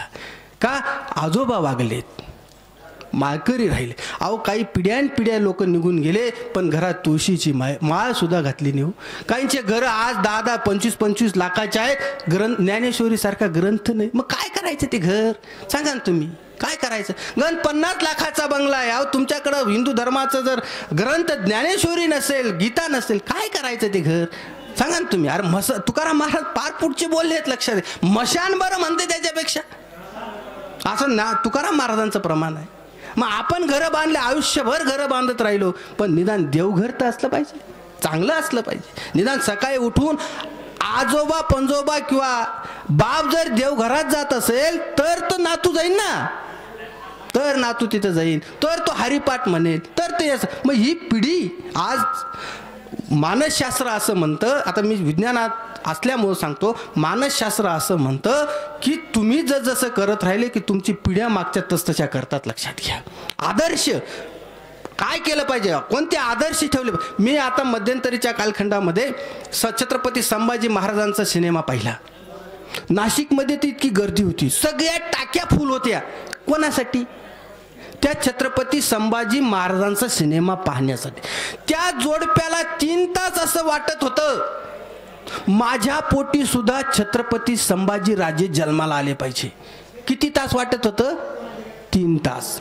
मग त्याला जर 3 तास आता पिक्चर संपला आणि घरी आले, मग आता जर छत्रपती राजे संभाजी जर जन्माला यायचं असतील, आधी कोण आलं पाहिजे? मग आधी छत्रपती शिवाजी जन्माला आले पाहिजे ना, तर राजे संभाजी जन्माला येतील. आपला शिवाजी संध्याकाळी 5 वाजता काही पिशवीत घेऊन येतो, कालच्या बाजून फाडून टाकीन. अरे ते घरी पोरग आहे तुझं बी, ते वयात आलेलं आहे, ते काय आचरण करेल तुझं सांगा ना तुम्ही. म्हणजे ह्या ज्या गोष्टी आहेत या फार काळजीपूर्वक जोपासल्या पाहिजे. तर खरं तर समाज मोठा होईल, समाजातले अनेक लोक मोठे होतील. लक्षात घ्या. बाबांचं मगाशी सांगत राहिलो की बाबांचा मागचा परिवार सगळा आध्यात्मिक आहे. तुम्ही सगळे, हे गाव इतकं पवित्र आहे. मी मगाशी सांगितलं की दिंडी येते आमची इथं, दानशूर गाव आहे. या भागात मी 2-3दा प्रवचने केले. ह्या भागामध्ये सगळे लोक जाणकार आहेत. का? तुम्ही ती पिढी जपून ठेवली म्हणून.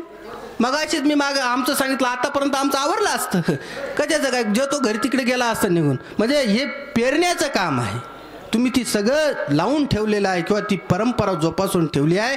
आणि म्हणून मी ओवी या प्रवचनाला जी घेतली होती ती सकळ तीर्थाची धुरे जिये काम माता पितर तेने सेवेसी कीर लोन की शरीर जरी काही केलं, तुम्ही काही करा, शरीराचं कातडी काढून टाका, पण आई वडिलांचे उपकार फिटणार नाहीत. आणि मग आई वडिलांचे जर उपकार फिटणार नाहीत तर प्रत्येक पोराचं काम आहे आपल्या वडिलांचं जे काही. आता या कुटुंबानं एवढा मोठा सत्संग उभा केला आहे. लक्षात घ्या. किती मुलं, आज विज्ञानाचं युग चाललंय, किती मुलं करणार आहेत? अजिबात कोणाला लोक म्हणतात आम्हाला मरणाला वेळ नाही, काही म्हणतात श्वासोच्छ्वास घ्यायला वेळ नाही. अरे राहू नको, तू काला राहतो? तुला जर श्वासोच्छ्वास घ्यायला वेळ नाही तर तू जगूही नको ना. मला फक्त एकच गोष्ट आहे, बंगला बांधायचा. अरे दादा, बंगलात बांधायचा हा खरं म्हणणं आहे, पण तू त्या बंगल्यात राहशील तर ना. ते ठेवायचं काम कोणाचं आहे? माझं आहे का, तुझं आहे का, तुझं आहे का, कोणाचं आहे? ते देवाचं आहे. काही वेळेला असं होतं, उद्या वस्तू शांती, उद्या वस्तू शांती आहे, सगळे पाहुण्यांना निरोप गेलेला आहे, सगळे पाहुणे निघालेत आणि 12 वाजता याला हृदयविकाराचा झटका येतो. किती वाजता? 12 वाजता. कशासाठी? अख्खे पाहुणे गोळा करून घेतले. बरं झाले म्हणतो ये इकडं. म्हणजे ज्या घर बांधायचं जरी आपल्या हातात असलं, पण त्या घरात राहू द्यायचं का नाही राहू द्यायचं हे कोणाच्या हातात आहे? हे त्या जगत जे त्या परमेश्वराच्या हातात आहे. म्हणून त्याला विसरून चालणार नाही. ज्या दिवस तुम्ही त्याला विसरलात त्या दिवस आपण झोपेतून उठू शकत नाही. गाडी माझी आहे हो, मला जायचं होतं, मी म्हणल गोरणला सकाळी जायचं होतं. अरे हा, तू गाडीत बसशील पण पोचवणं त्याच्या हातात आहे. रस्त्यातच तुझं काय करायचं का नाही करायचं त्याच्या हातात आहे. मग आपण जगतो कसे? आपल्याला एवढं लक्षात असलंच पाहिजे. आपण म्हटलं पाहिजे हे जे चाललेलं आहे ना, हे सगळं चाललं हे देवात आपण करून घेतो. लक्षात. तुकाराम महाराजांचा आकाश संसार देवापायी दिला. लक्षात घ्या.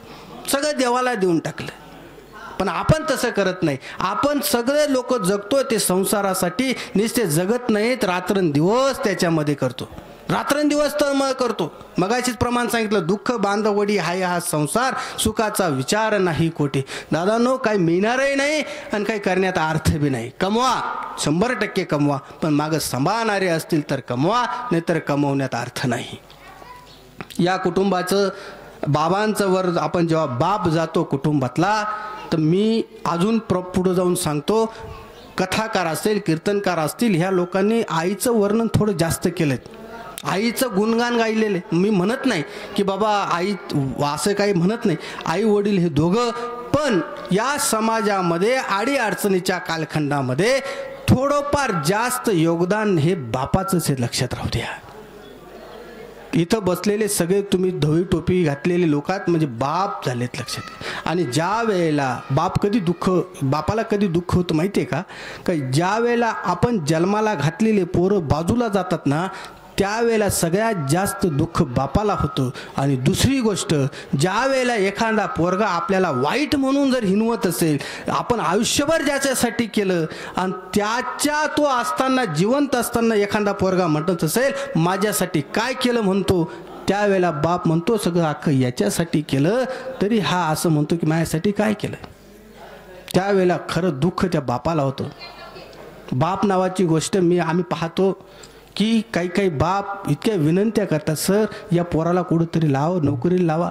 पेटी घेऊन तयार आहेत हो, विनंती बघा, पेटी घेऊन तयार आहेत. म्हणजे किती पैसे लागले सांगा, पण ह्या पोराला ही विनंती कोण करणार आहे. आईनं कडेवर घेतलं, आईने एका टायमाची भाकर बनवली हो, पण बापानं आयुष्यभराची शिदोरी कमवून ठेवली. लक्षात घ्या, जगी ऐसा बाप व्हावा, त्याचा वंश मुक्तीस जावा.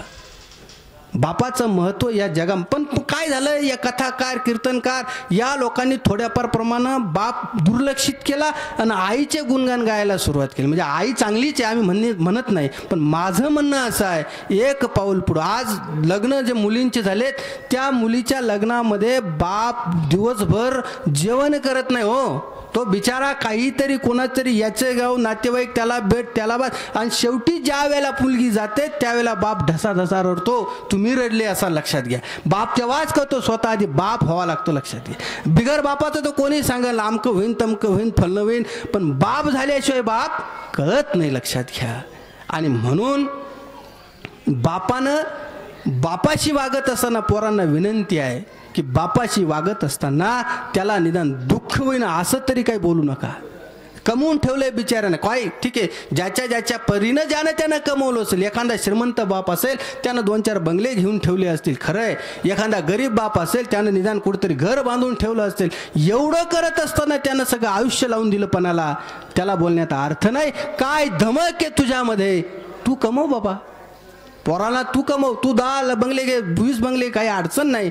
पण अलीकडच्या समाजामध्ये इतकं वाईट चाललंय की सगळे पोरं आईवडिलांना फार शिव्या घालायला लागलेत. म्हणून कळकळीची विनंती आहे, तुम्हालाही सांगून जातो, मगाशी सांगितलं, विकत असताना किंवा देत असताना थोडंफार आपल्या मागं ठेवत चला. का ठेवत चला, सगळं पोरांच्या नावावर देऊ नका, करून देऊ नका. काय आहे होईल, तुम्ही गेल्यानंतर ते होणारच आहे. ते काय त्रिकालबाधित सत्य आहे, ते कोणाला तरी मिळणार आहे, ते पोरांना वाटून. पण हयात असल्याशिवाय थोडंफार एखादा एकर का होईना ते सांभाळून ठेवा. आणि भाऊ बहीण, आता काय सांगायचं तुम्हाला, ते पवित्र नातं होतं बहिणीचं भावाचं. अलीकडच्या कालखंडामध्ये हे नाते सुद्धा संपून गेलेत. लक्षात आहे का संपलेत नाते यासाठी संपलेत की जमिनीला भाव जास्त झालेत. लक्षात घ्या, बहिणी कोर्टात आहेत भावाच्या विरोधात, सहीच करायला तयार नाही. का, मला हिस्सा दे म्हणते. तीच बहीण आहे लहानपणी भावाशिवाय राहत नव्हती.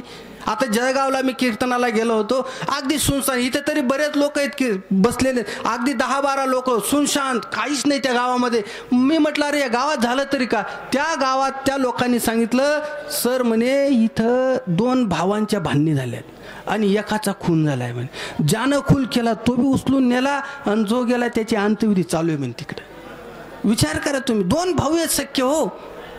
मग कुठं काय, ज्यानं बांधासाठी भांडण केलं तोही शिल्लक राहिला नाही त्या बांधावर हिशोब घ्यायला, आणि ज्यानं मारलंय तोही राहिला नाही. मग कसं काय चालायचं हा समाज. म्हणून मी या प्रवचनाच्या निमित्ताने एवढंच सांगतो की बाबा हो, या भानगडीत पडू नका. ठीक आहे, माझ्या वडिलांनी आपल्या एखाद्या भावाला 2 गुंठे जास्त देऊन दिलं असेल, जाऊ दे, ते बापाने दिलं ना, तू तर नाही दिलं, मग जाऊ दे, बरं द्या. बापाने दिलं असेल तर खाईल तो, तुझ्या काय हिशोबाचा असेल तू कमवून घे, काय अडचण. पण तसं होत नाही. आपण तसं करत, भले वकिलाला आपण 2-4 नाही पण 2 एकर विकून ते वकील मोठं करू, पण घरच्या भावाला आपण देणार नाहीत. लक्षात. म्हणजे ह्या ज्या भूमिका मांडत, या मांडण्याची गरज आहे. काय अध्यात्माचं तत्वज्ञान सांगत असताना ही जी ओवी मी घेतली होती, सकळ तीर्थ, किती वेळ राहिला मला, वेळ सांगा बरं का. सकळ तीर्थाची या धुरे जे का माता पितरे, ही ओवी यासाठीच घेतली होती की बाबा कर्म करत असताना चांगलं कर्म करा. कर्म भोगू द्या, तुम्हाला फेडल्याशिवाय राहणारच नाही. कर्म करत असताना 2 फार महत्त्वाचे 2 दृष्टांत देतो आणि मी त्या सेवेला पूर्ण देतो.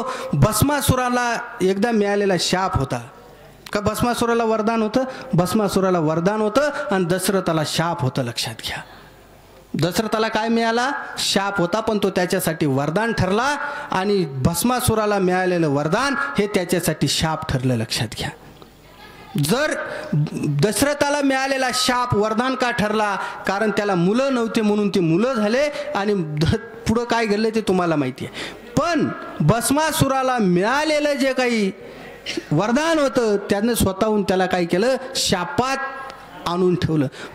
मी नेहमी सांगतो, आपल्या देवांपेक्षा राक्षस चांगले होते. मला सांगा, अख्खे देव रावणाच्या लंकेमध्ये कामाला होते. बरेच कीर्तनकार सांगतात, बरोबर आहे की नाही? तुम्ही ऐकलं असेल. गणपती, इंद्रन, चंद्रन सगळेच कोणाकडे कामाला होते? रावणाकडं. मग रावण कोणत्या कुळात होता? तो जरी काही काळ ब्राह्मण कुळातला असला तरी सुद्धा त्याचा राक्षसच होता की नाही? आणि त्या रावणानं आईसाठी आत्मलिंग आणणारा या मृत्यूलोकातला एकमेव सुपुत्र होता. आताचा सुपुत्र आईला गाडीवर बसून गावात सुद्धा नेत नाही. बिगर याचं निघून जातो. आई रस्त्यानं चालली तरी जात नाही. म्हणजे असं बघा, त्या कुळातला, राक्षस कुळातला भस्मासूर जन्माला आला. त्यानं शंकरजी ती तपश्चर्या केली आणि शंकरजीला प्रसन्न करून घेतलं आणि वर मागून घेतला की माझ्या डोक्यावर हात ठेवल्याशिवाय मला मरण नाही. लक्षात घ्या. आता शेवटी परिणाम काय? ते राक्षसाचंच गेलं. त्याला विचार करायला लागलं. मग चांगलेच लोक त्या भस्मासुराला काम सांगितलं शंकरजीनं. काय सांगितलं की बाबा मला रोज तू रक्षा घेऊन येत जा. आता निदान मग रक्षा मग कोणाची? नवीन माणसाची. मग गावात जो मरेल त्याची. पण आता हे राक्षस कुळातले ते म्हणले मरेल वाट पाहून मग घेऊन जाऊ. त्याच्यापेक्षा काय, डोक्यावर हात ठेवणं सोपं आहे ना. मग शंकरजीला न्यायची, मग काय ती कोणाची पण न्यायची का? अजिबात नाही. चांगल्याचीच न्यावी लागेल.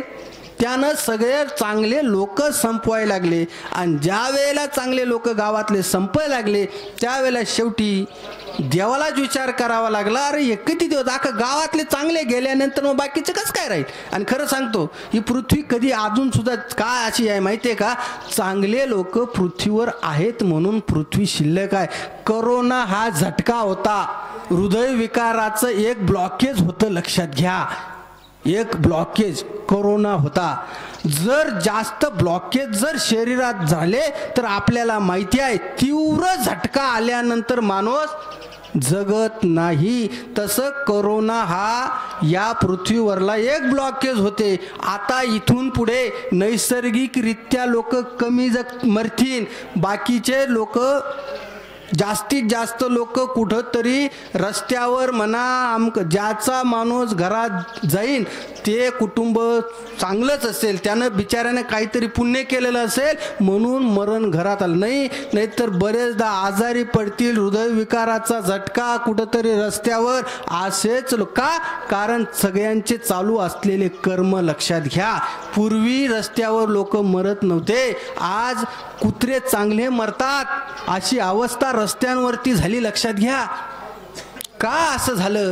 कारण या समाजामधले कर्म जसं तसं भस्मासुराचं कर्म सुद्धा त्याला शेवटी विनाशाकडे घेऊन गेलं. आणि शेवटी काय करायचं? शेवटी नारदाला मध्यस्थी करावी लागली. नारदानं सांगितलं, अरे येड्या, कशाला या भानगडीत पडतो? ऐक आता माझं ऐकलं तर कल्याण होईल. असं कोणी सांगितलं? नारदानं. भस्मासुराला 2 आमिष दाखवले. लक्षात घ्या. काय आमिष दाखवलं?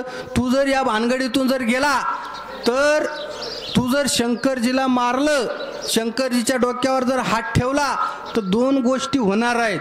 काय? एक गोष्ट, कैलासाचा पर्वत जो आहे त्याचा राजा आज घडीला कोण आहे? शंकर.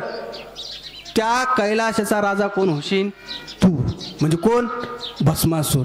अहो 50 खोके घेऊन रातोरात मुख्यमंत्री बदलले राव. तुम्हाला काय सांगायचं? आम्हीच जे नाही, बरोबर आहे की नाही? त्याच्यानंतर दुसरी गोष्ट, हा झाला एक भाग. दुसरी गोष्ट, जगातली सगळ्यात सुंदर स्त्री ही कोण आहे? पार्वती आहे. ती कोणाची बायको उद्यापासून? तुझी. मग मला तुम्ही सांगा, इथं प्लास्टिकची बाई पाहून थांबणारे लोक आहेत. तिथं जगत एवढी सुंदर स्त्री आहे, ती कोणाला नको आहे? भस्मासुराच्या लक्षात आलं. नारद म्हणतो ते खरं आहे. जसा भस्मासूर निघाला तसा कोणाकडे गेला? त्या शंकरजीकडं. परिणाम, ज्यानं वरदान दिलं होतं तो पुढं पळायचा आणि ज्याला दिलं होतं तो माघ पळायचा. लक्षात घ्या. शेवटी विष्णूला मोहिनीचं रूप धारण करावं लागलं आणि एका घनदाट जंगलामध्ये एका मोहिनीचं सुंदर स्त्रीचं रूप धारण करून उभं राहावं लागलं. लक्षात घ्या. आणि तिथं त्या भस्मासुराच्या रस्त्यावर ती सुंदर स्त्री उभी राहिली आणि तिनं सांगितलं, ए कुठं चालला? ते म्हणे पुढं शंकर. आणि त्याच्या मागे थांब, थोडंसं थांब, जरा शांत हो. तेव्हा भस्मासूर म्हणले, तू काय बाई एवढ्या घनदाट जंगलामध्ये थांबली? तिनं सांगितलं, भाऊ मी लग्नासाठी वर पाहून राहिले, शोधते आहे माझ्या पसंतीचा नवरदेव मिळतो का? असं कोण म्हटलं? ती मोहिनी नावाची स्त्री. ती मोहिनी होती का? तर त्या स्त्रीनं सांगितलं, मी नवरदेव शोधतो. मग हा म्हणतो, अरे नवरदेव मी चालेल का मग तुला? ती म्हणले, मला काय कोणी चालेल, फक्त माझ्या अटी शर्तीत बसला पाहिजे. आता सुद्धा आपण तसंच करतो की नवरदेव जेव्हा आपण सोयरीक जुळवतो, आपल्या अटी शर्तीत जे बसतील त्याच्याची सोयरीक होते. त्या मोहिनीनं सांगितलं, माझ्या अटी शर्तीत बसेल तो नवरदेव आपल्याला चालेल. मग तुझी आट काय? पहिली आट, मी जसं नाचेल तसं तुला नाचावं लागेल. त्यावेळेला यानं कबूल केलं. शंकर सोडून दिला. आता शंकर पुढं आणि राहिला शेवटी ती बाई. ती जशी नाचायची तसा कोण नाचत होता? हा भस्मासूर नाचत होता. लक्षात घ्या. आणि हळूहळू भस्मासूर त्या मोहिनीच्या याच्यामध्ये इतका मोहित झाला की शेवटी त्यालाच कळालं नाही की आपला हात कधी डोक्यावर गेला. आणि ज्या वेळेला तिनं हात डोक्यावर नेला त्याच वेळेला भस्मासुराचा हात सुद्धा कुठे गेला? डोक्यावर नेला. आणि भस्मासूर क्षणात काय झाला? भस्म झाला. लक्षात घ्या. कोणाच्या नादी लागला? त्या मग शंकरजीनं दिलेलं जे वरदान होतं त्याला ते शाप ठरलं. लक्षात घ्या. तसं आपलं नाहीये.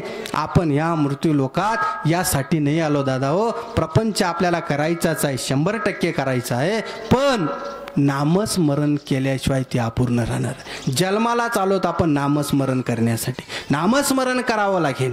नामस्मरण ज्यासाठी करायचं आहे की तुमच्या ह्या भवतीरातून जाऊन तरुण जायचं असेल, नाही तर पुढच्या अवस्था फार वाईट आहेत. लक्षात घ्या. तिथं यम आहेत. तुम्ही उद्या एखादा इथं म्हणत असेल मला काहीच करायला नाही, तिकडं तुम्ही म्हणत न कळत का होईना, कळत का होईना, कायचं काय कर्म करतीनी चंद्रगुप्त तुमचं नाव लिखित आहे. चंद्रगुप्तकडे सगळी वजाबाकी तुमची चाललेली आहे. तुम्ही म्हणाल उद्या गेलं एखादं गोरणमधलं, तो म्हणेल बाबा मी तर फार पुण्य केलं, आमकं केलं. चंद्रगुप्त म्हणणार त्याची डायरी काढा एकदाची, याच्या नावावर काय काय आहे. त्यावेळेला तिथं काय होईल सांगितलं जाईल तुझं पाय चरित्र काय आहे. म्हणून प्रत्येकाला चांगलं राहायचं असेल, चांगलं कमवायचं असेल, सगळं करत असताना चांगलं राहा, चांगलं कुटुंब सांभाळा, भाऊ बहीण नातं गोतं सांभाळा. लक्षात घ्या. कारण तेच आपलं आहे. भाऊ किती वाईट राहू द्या, त्याला रोज सांगा का बाबा तू माझा भाऊ आहे, बोलू देऊ नका. त्याला आवाज द्या. मोठा असेल तर लहान्यानं आवाज द्यायला काय अडचण. लहानपणी त्यानं तुम्हाला मारलं तेव्हा राग आला नाही, आणि बायकोच्या वेळेला मारलं तर तू त्याचा दुश्मन झाला, अजिबात नाही. कोण गोष्टी महत्त्वाच्या आहेत. नातं गोचं जपा. आणि मी शिक्षण क्षेत्रातला असल्यामुळं तुम्हाला 2 गोष्टी सांगून जातो. शिक्षण क्षेत्रात आज काम करतो त्याच्यामुळं नातू पंतू यांनाही जपा. लक्षात घ्या. ते तुमचे वंशाचे दिवे आहेत, ती तुमची पिढी आहे. तुमचं वंश टिकवायचं का नाही टिकवायचं हे त्यांच्या हातात आहे. आणि म्हणून नातू तुम्ही जर मंदिरात जात असाल ना तर नातवाला बरोबर घेऊन जा. कारण अलीकडची पिढी ही फार भयानक परिस्थितीकडे चालली.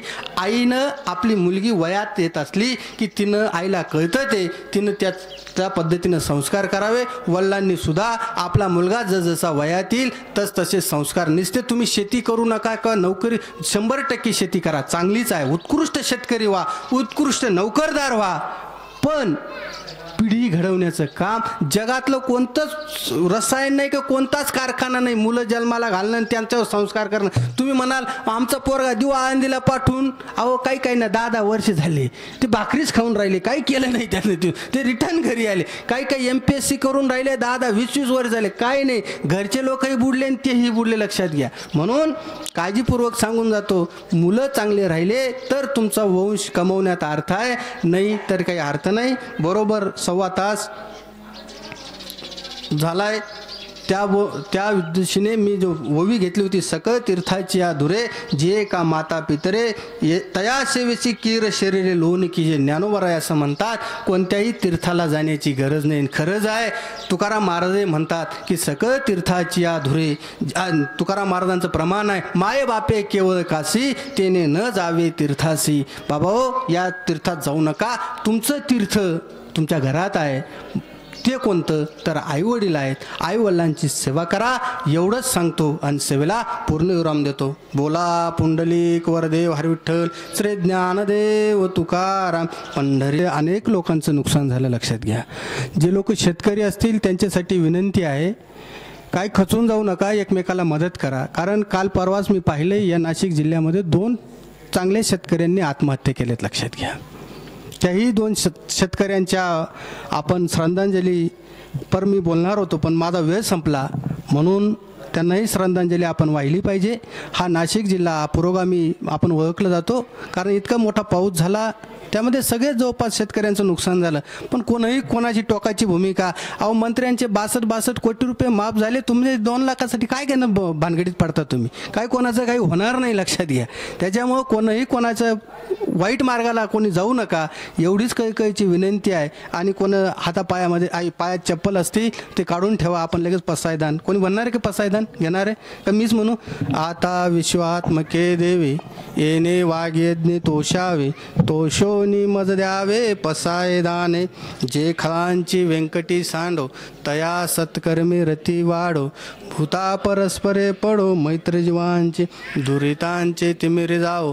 विश्व स्वधर्म सूर्य पाओ जो जे वांचिल तो ते लावो. प्राणीजात वर्ष शतक मंगळी ईश्वर निष्ठांची मांदी आदी.